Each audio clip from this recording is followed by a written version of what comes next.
This is Snack Size Marketing, where social media gets big results in small packages. Hey there, and welcome back. This is Tanya Smith of TanyaSmithOnline.com and Snack Size Marketing, where we share tips on how to use micro content or snack-sized media for social media marketing success. So our episodes tend to focus on tips that will help you to use copy, images, videos, and more in order to meet the attention level of today's busy consumer. I can't think of a better guest expert than the person you're about to hear right now in my interview. So definitely pay attention and get ready to take lots of notes. So this is Tanya Smith, and I have the pleasure and the honor of speaking with someone who is definitely on my fan favorites list, and that is Henneke Duistermaat. Lovely to be here, Tanya. I'm so glad that I have you with us today. And one of the things or reasons why I had to invite you, Henneke, is because I'm in love with your book, How to Write Seductive Web Copy. So I got to start off and tell you that first. That's great to hear. Well, I've got to give a little bit of an intro and tell people who you are, and then we're going to dig right into some questions and learn more about you. So Henneke is an irreverent copywriter and business writing coach. She's on a mission to stamp out gobbledygook. I love that word. And to add sparkle to boring business blogs. Henneke is the author of 2 5-star rated books about copywriting and blogging, and she's a regular contributor to popular marketing blogs like Copyblogger. So again, welcome, Henneke. Thanks so much for joining me today. It's great to be here. Thank you for inviting me. You're quite welcome. What else do you think people need to know about you, Henneke? Because I love, like I said, the gobbledygook. You're stamping that out. But what else should people know about you? Well, maybe it's useful to know that my background is actually not as a writer, but as a marketer. So I have quite a traditional marketing education. Mm-hmm. And I worked for both small and big companies before I set up my own business, Enchanting Marketing, at the end of 2012. Awesome. And enchantingmarketing.com is where you can find Henneke, but I'm definitely going to ask again towards the end of the call about how people can get in touch and learn more about you. Tell us a little bit about the story of how you came to write, because the book that I'm very familiar with is How to Write Seductive Web Copy. But I know that there's another book, Blog to Win Business. Can we talk a little bit about the seductive web copy? Because I think it has so many great nuggets. What brought you to writing that book? Yeah, that was actually a very long process. I had started blogging about writing in 2012, and I found that a lot of people found the writing tips useful and they loved it. And I then, while I was starting up my business, I did a few free coaching calls with people about it. They were like website reviews with people I had on my list at that time. And I found that there are a lot of people who don't consider themselves to be writers. They don't write as professionals, but they still have to write their own web copy. In the reviews and coaching calls that I did initially and later on as well, I just noticed that people were struggling with getting the process right. Where do you start? And often people thought the problem was that they couldn't find the right words, but actually they hadn't done the planning right. They didn't really think well enough and in a structured way about what they had to write about. So, and this was also something that was difficult to do in my blog post. In my blog post, I could share writing techniques and ideas about a headline or something, but it was difficult to explain the whole process of starting to think about who you're writing for, then thinking about your product in terms of benefits and how you help your reader, and then condensing that slowly into a first draft and editing it and optimizing it for Google. So I found that was actually, and when I looked also at books that were available and that I had been reading to polish my own writing skills, they were too extensive, too comprehensive. There was too much in there to really help people. Look, I have just a couple of days. I need to get this done. So I found there was a real gap there, to provide a simple book with a simple process with just the most important techniques of getting your copy right, so that people could read it and do the work while reading the book and get their copy done. And you know what, to me, you hit the nail on the head, Henneke, because that is one of the reasons why your book is one of my favorites, because it is so simple. You don't have a lot of fluff in there and a lot of excessive words, I'll say. Yeah, I'm a very obsessive editor. So I tighten text very, very much to get it down to the essence, but also to make the reading easier for people and to make sure they can follow the process without any, I don't know, any undulating paths that are not relevant. Right. Was there ever an incredible wow moment that told you, yes, this is exactly what I did, what I wrote about is exactly what people need? I don't think there was just one big wow moment. It's more like small little wows that added up, like getting feedback from my blog post and doing the coaching calls. Then, I mean, I've never been a super confident person. So along the whole process, I was in doubt whether I was writing the right book and whether it would be helpful and whether it was understandable and whether, all these questions that you go through when you create something. So then I also, when I had written a draft, a decent draft, I'd been through it several times, I got some beta readers, people that would be potential buyers of the book, and said, look, can you please read it and let me know what you think? Just be honest, let me know where I bore you or where you get confused. And I got really great feedback from those beta readers. So that gave me the confidence, yes, press ahead. This is what you want to be doing. That's awesome. So I love that you were able to integrate the feedback that you were getting as you went and make the edits as you needed to, so that you had a great book. Yeah, exactly. And a lot of that feedback was already from blog posts as well. Because when people ask me things, I thought that would, in the comments, that would then trigger another question in my mind and think, okay, so if I write about this, then I also need to cover this, that, or that question. Right. Yeah. Well, how did you come up with the title? Because again, that's another one of those things that just reached out to me, how to write seductive web copy. How did you decide on that title? Yeah, so I'm quite big on choosing the right words. And so, I mean, I could have said how to write good web copy because that's what it is about. But the word good doesn't really give us a strong feeling, and it doesn't, doesn't make us really feel something. It doesn't conjure up any images. So I wanted something, and good is also quite a wishy-washy word in the sense that good means so many different things to different people. So I played around with that word, and seductive is one of my favorite words.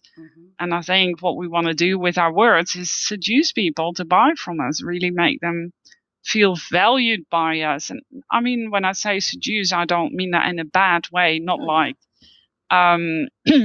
selling people something they don't want to have. No, seducing is about knowing how we can help people and then offer it to them with the right words. So I did post a couple of title options on Google Plus and got quite a lot of feedback from people. So that helped me tie down the choice and also the subtitle.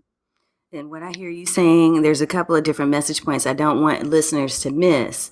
There's a couple of things. I mean, and really, there's so much. This is why I love your books, too. One of the things I hear you saying is that you definitely need to make an emotional connection when you're writing, because you can easily just use plain words, but they don't always reach out and make people feel what you want them to feel so that they're more attracted to get more from you. Correct. Yeah. Writing is really about this mix of emotion and facts. If you appeal only to emotion, then people find it hard to justify buying or purchasing something. So you still need to have facts about your product or your service, and that can be in the form of happy clients and testimonials. But yes, it starts always with who's your reader, what are their problem, and how can you appeal to them. Awesome. That's wisdom. So I need to ask a little bit more about your wisdom in regards to the book, or really specifically about the difference. Because here's the thing I struggle with the most, Henneke, is writing about features versus benefits, like really sharing with people what the benefit of something is. So can you say a little bit more or give some advice on the best way to make that distinction when you're writing? Yeah, a feature is really an aspect of the product or the service. So it describes what the service is. So you might be doing a structured coaching program, or you have an online course, or you have Skype calls at a time convenient, or things like that. Those are all features. Mm-hmm. But what selling and copywriting really is about is the transformation of the reader. So what does it do for people? And the quickest way to get to this is ask yourself, so what?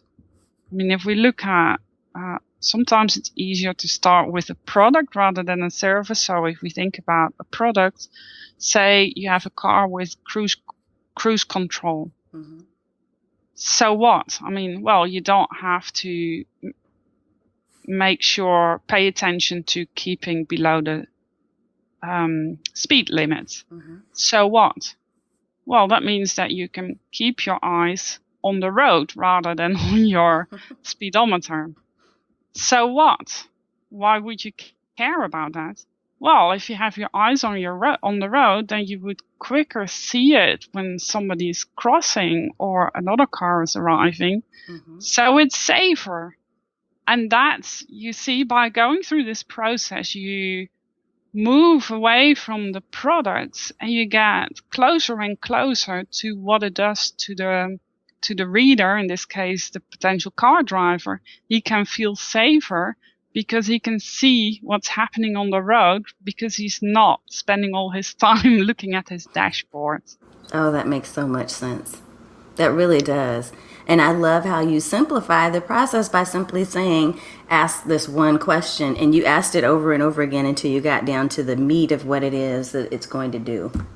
Yeah, exactly. And the key here is to think about your readers and what's important to them. Mm-hmm. If you talk about, for instance, social media coaching, then different people will be looking for different things. I mean, features could be one-on-one coaching, or it can be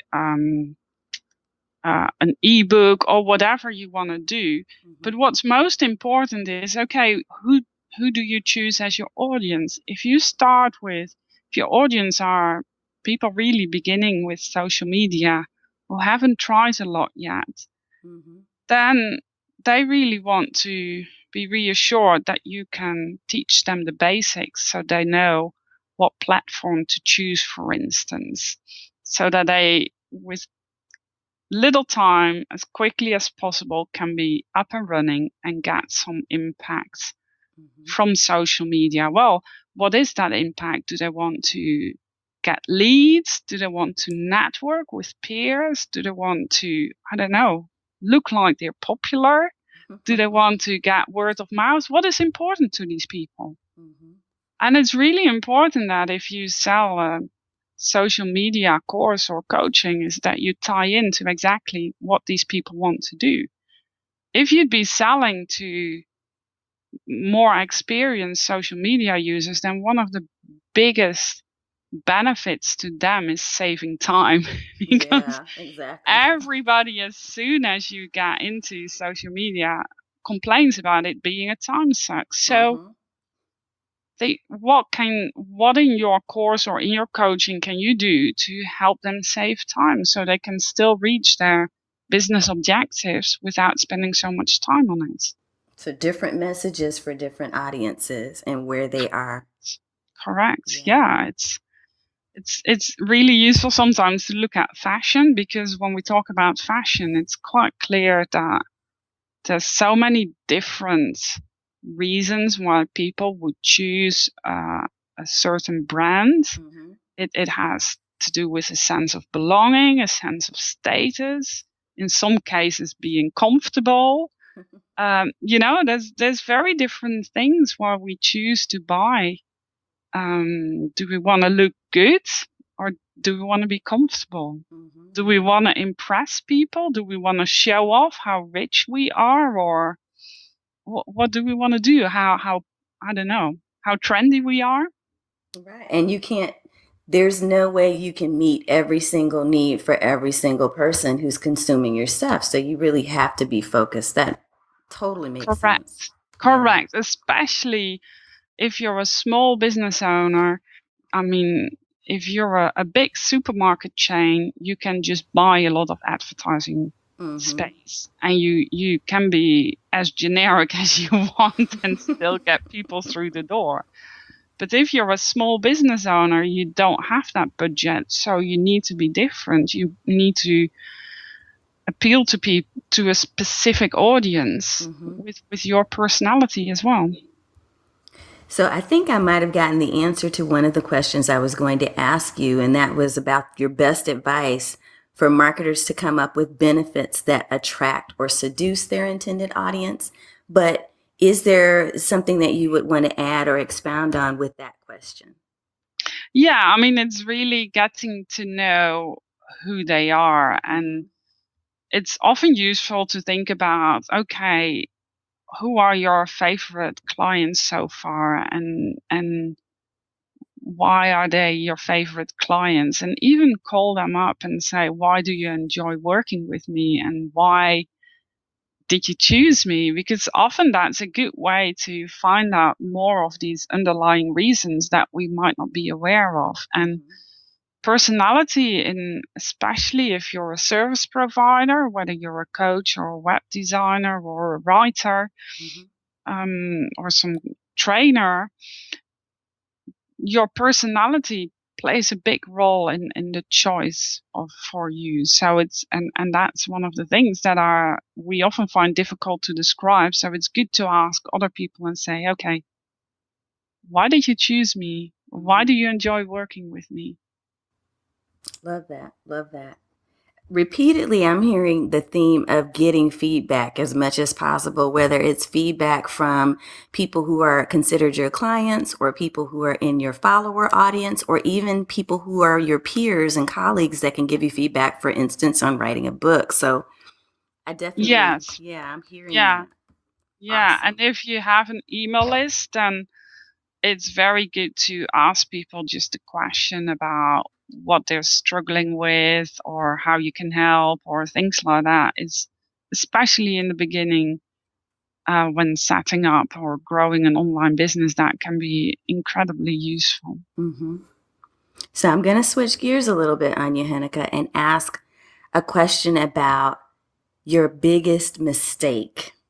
So I know you are a superstar in my eyes when it comes to writing web copy.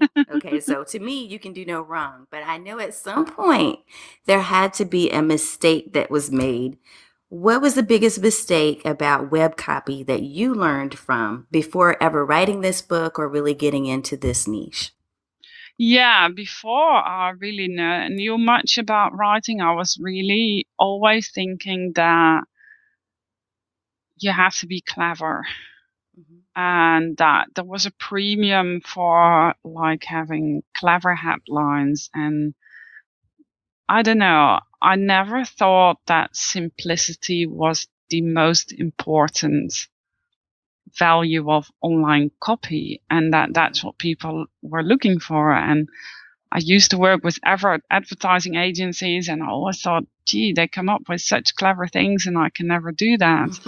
But that is just, for online, that is completely the wrong way to think about it. People are in a hurry. They glance at your website when they first arrive to quickly see whether or not they think they're in the right place, whether you have something to offer. So cleverness is almost always a mistake. If you can say in simple words what you offer, then people read it and think, yeah, I'm looking for social media coaching to save time. And then you can just, then you have pull them in, and then you can go into the details and explain more. But yeah, never think you have to be clever. If you know your audience and you know that what you are, that they love what you offer, then just write it down as simple as you can, and you're fine. And just edit it down and then think about those so what questions. Correct. Always think about what's in it for them. I love that too. I'm getting so much, and I'm actually making notes because with me, one of the things that I do is focus on snack size marketing. And it is important to get away from or step away from that belief that you have to be, as you call it, clever. And that belief that you have to add more. It's really about chunking it down and simplifying it. And I'm trying my best to get better and better about that. So now I've got to soak up everything you have out there. Yeah. If you had to condense your entire book, How to Write Seductive Web Copy, and I'm going to ask you in a minute about something else, a course that you have as well. But if you had to condense that book down into one sentence, what would be the main sentence or message you want people to get from the book? Yeah, it's really right for your readers. That's what everything boils down to. Right, we always think about a website as a brochure for our services. We think of it about promoting our services, but we really have to step away from our company, our service, our products, and really think about, okay, who is the reader? What does she want? And what can I do for her? And really it sounds very simple, but it can be sometimes quite hard to make that transition, because we always think from our perspective, and it's difficult to step in the shoes of the reader and think about, well, what does she want? What does she want to buy from me? How can I transform her life for her? But that's really what the key is. So it's about writing for your readers, and not for yourself. That's a really, really powerful statement and a powerful message that you're sharing, because I can tell you here, growing up in the States, that was exactly the opposite of what we were taught as kids growing up in school. It was constantly about, and especially with me being an introvert, Henneke, it was talk more about yourself. You need to speak up more and tell more about yourself. You need to toot your own horn was one of the phrases I remember hearing often. Yeah. Because I didn't do that well. And now as a grown-up and in this current marketing world, it's exactly the opposite of that. It's not so much about you. It really is about who the audience is that you're intending to communicate with. Yeah. So it can be a very, it's not as intuitive, I'll say, for me and probably some of the other people listening. It's not as intuitive to do what you're saying, but it totally makes sense. And it's something we have to learn or relearn how to do. Yeah, it's that's true. And it's thinking about and being able to visualize a potential client is really helpful. Or if you have already a favorite client, think about that person and try and think about how she will read your copy and what she's looking for in your copy. Can you talk about, because this is something else, this is why I knew I had to connect with you too, because I love the book, but I also note that you have on enchantingmarketing.com, your website, a free 16-part snackable writing course, and it's awesome. So Thank you. yeah, I've been getting them and I'm like, oh yeah, I could eat that up and keep going, which, I do snack size marketing, so I definitely was attracted to it. But how did you come about deciding on creating a snackable writing course, and what's the number one thing you love the most about that course for people? Yes, I mean, this course actually started as an ebook. And I found that, I mean, I had the impression, although I didn't have hard facts, that ebooks were becoming less popular and that many people just download them and never read them. And I was like, well, this is really valuable information. I want people to read it.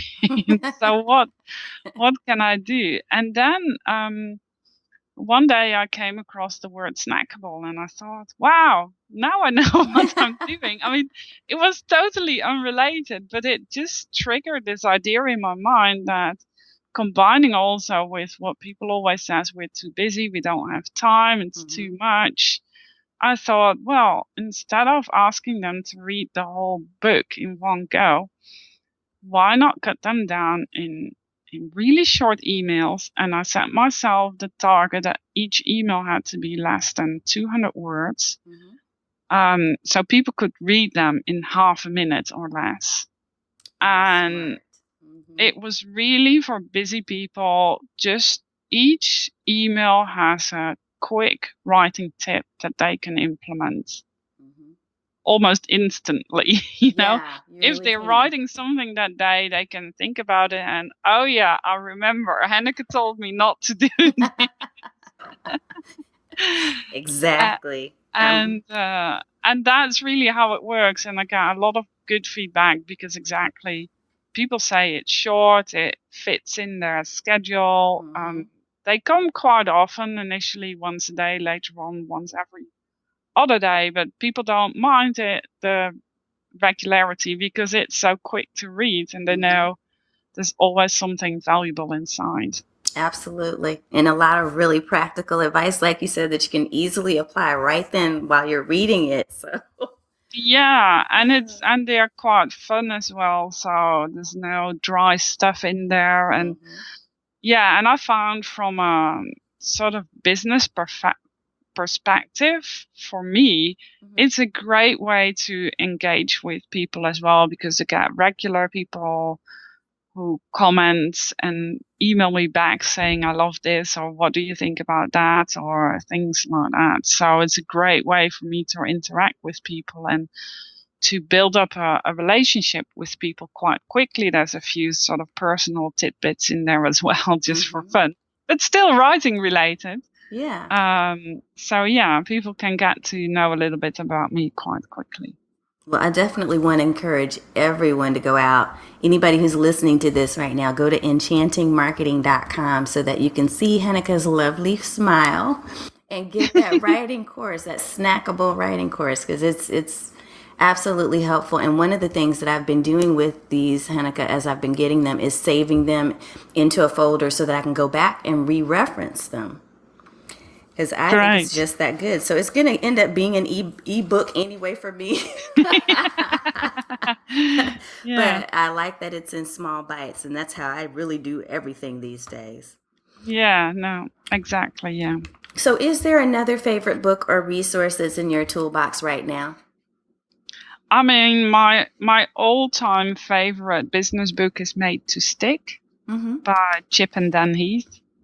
I love the way the book is written. I love the message in the book. I think every business owner should read it because it will help you to really think about communication, not just about writing, but talking to people, doing presentations, whatever. I think it's fundamental to becoming a good communicator, what they share in the book. And I learned a ton of it. Made to Stick. Okay. Yeah. Adding that to my summer reading list too. Great. Yeah, you'll enjoy it. Yeah. The idea about Made to Stick is creating messages that people will remember. So it's about sticky messages. Wonderful, wonderful, wonderful. So, Henneke, as we get ready to close, I got to find out where you're going to be, what you're going to be doing, or just at least what you have coming up so that the folks listening now can experience more of you. Well, there's always more blog posts coming up, and most of my blogs are about writing, sometimes about online entrepreneurship or things like that. Mm-hmm. But they're always valuable and useful, so make sure you sign up to that if you don't sign up already for the Snackable course. And I'm developing a copywriting course that I'm hoping will be available in the autumn. Okay. And this will be an intensive program for business owners who need to write their own web copy or emails. And I've tested this intensive course already with my blogging course, and it works really well. Mm-hmm. People will create assignments that they can use for their own business as well, and they get feedback from me. So it's almost like you have to write your own copy, but you get my feedback, so you get it up to a really high standard at a very low price. I love that. I'm going to be looking forward to that. And I'll also make sure, Henneke, when you have that up and running, if you make sure that I get the link, or, I'll find it because I'm going to be following you anyway. On Twitter. Don't worry, you'll hear about it. I'll add that to our resource library over at tanyasmithonline.com too, so that people can find it there in the library as well. So looking forward to that. Great. For sure. Well, I am so excited that we had a chance to speak today, Henneke, and I know it's afternoon there where you are. So I'm going to wish you a most wonderful and amazing weekend. And thank you so much. Thank you for spending the time. It was a pleasure talking to you. And if people have any questions, just tweet me or email me. I'm happy to help. So let's get your Twitter ID so that people can follow you. Yeah, so that's Henneke D. So that's HENN for Nancy, EKE, D for Delta. Awesome. And then the website, of course, is enchantingmarketing.com. Is there another way that people should reach out or find you online? No, that's the easiest way. And you can find my email on the About page as well. Awesome. All right. Well, this is, as you know, Tanya Smith with Snack Size Marketing. So join us online at snacksizmarketing.com for more great resources. That's going to take you to our main blog where you'll find the entire podcast. You'll get training resources, content creation services for snack size content, and more. And you can also listen in on your favorite podcasting platform through SoundCloud, Stitcher, or iTunes. Just look up Snack Size Marketing or tweet over to Coach Tanya Smith. All right, so I'm going to wrap that up or just